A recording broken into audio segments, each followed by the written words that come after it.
2002, Bernie Ecclestone called Silverstone a country fair, masquerading as a world event, and tried to take the race away. 20 years later, Silverstone signed an 11-year, £300 million contract to host the British Grand Prix through 2034, a long-running deal on the Formula One calendar.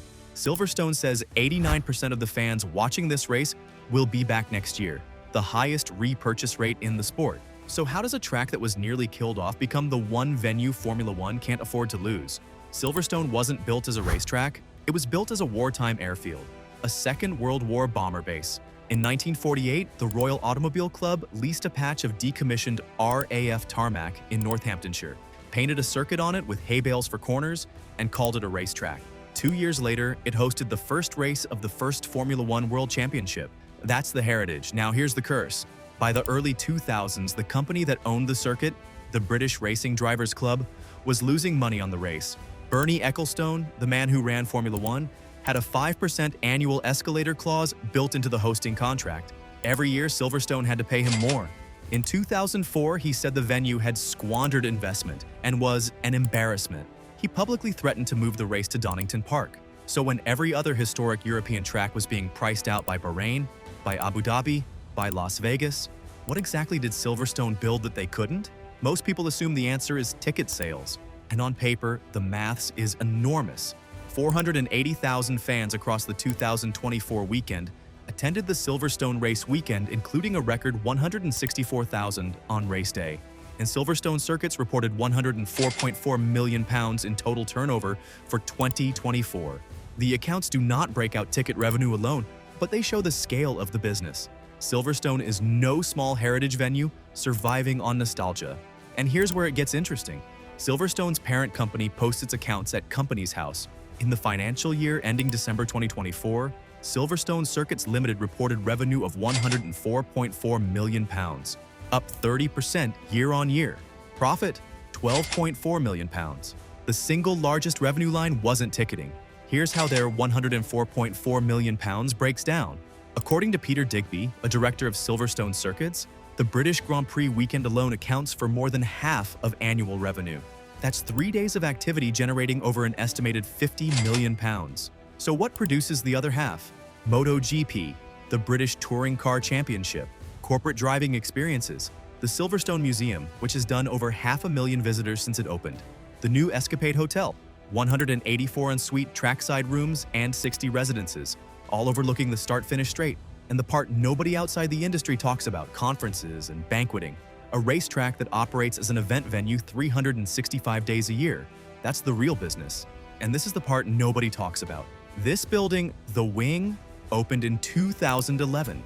It cost £27 million. It was designed by Populous, the architecture firm behind Yankee Stadium and Wembley. On a Formula One weekend, it functions as the F1 paddock. The other 51 weeks of the year, it's a conference center. Boardrooms, banqueting halls, event spaces, all booked out for product launches, awards dinners, exhibitions. The Wing wasn't built for Formula One. It was built so Silverstone could rent itself out 52 weeks a year and still host the biggest motor race in the country. And here's the structural piece that makes the whole model work. Silverstone isn't owned by a corporation. It's owned by the British Racing Drivers Club, a members club founded in 1928, with around 850 members worldwide. There are no external listed shareholders. There are no quarterly dividends. Every pound of profit goes straight back into the asset. Now you'd think that would be enough. It's not, because there's one more thing that makes Silverstone different from every other venue on the Formula One calendar. Bahrain, sovereign wealth fund backed. Abu Dhabi, state-owned tourism authority. Monaco, significantly reduced hosting fees. Las Vegas and Miami, promoter-led. Silverstone, government subsidy for hosting fees, £0. The British government doesn't write a check to keep this race in the country. The local council doesn't underwrite the hosting fee. Silverstone is one of the few Grand Prix venues that has to make the business work on its own balance sheet.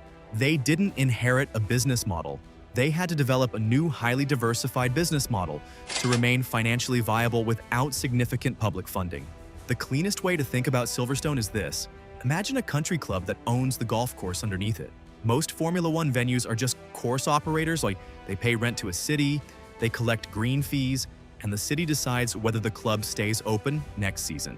Silverstone owns the land, they own the clubhouse, They own the catering kitchen and the parking lot. The British Grand Prix is just the biggest tournament they host. Take the tournament away and they still have a country club. 12 months a year, paying members, booked weddings, conference deposits already on the books. That's the asset. Formula One is the headline event, but the business is the asset. So let's look at the receipts. 2024, the most recent year on file at Companies House. Revenue, £104.4 million, up 30% in 12 months. Net profit, £12.4 million. And here's a number. Silverstone doesn't lead with. £5.6 million of that profit came from a one-off accounting gain related to the parent company's debt. Strip that out, and the underlying business made about £10.5 million.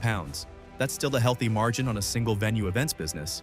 But it's worth being honest about what's recurring and what isn't. The hosting fee they pay to Formula One was around £20 million back in 2019, when Silverstone restructured the deal. They've never publicly disclosed the current number. We know it's gone up, but it's still well below what venues like Las Vegas are reportedly paying. Staffing like 250 permanent employees. On race weekend, that scales to 12,000 people. Then it scales back down. That kind of operational flex is itself a competitive moat. And then there's the second-order effect, the economy that exists because Silverstone exists. The Silverstone CEO, Stuart Pringle, has said the race injects around £100 million into the local Northamptonshire economy every year. But the bigger number is the one the British government calls Motorsport Valley. 7 of the 10 current Formula One teams are headquartered within 75 miles of this racetrack. According to the Motorsport Industry Association's 2025 report, the UK motorsport sector is now a £16 billion industry, employing 50,000 people. That's bigger than the UK fishing industry by a multiple. Now stack the receipts that prove the model worked. 2024 attendance,